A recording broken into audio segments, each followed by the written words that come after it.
There's a quote by the 13th century Persian poet Rumi. Try not to resist the changes that come your way. Instead, let life live through you. Letting go isn't surrender. It's not weakness.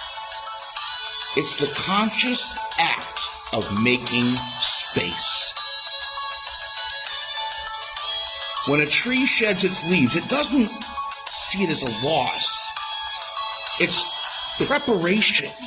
It's trust in the seasons. It's faith that the bare branches are not a sign of ending, but of beginning.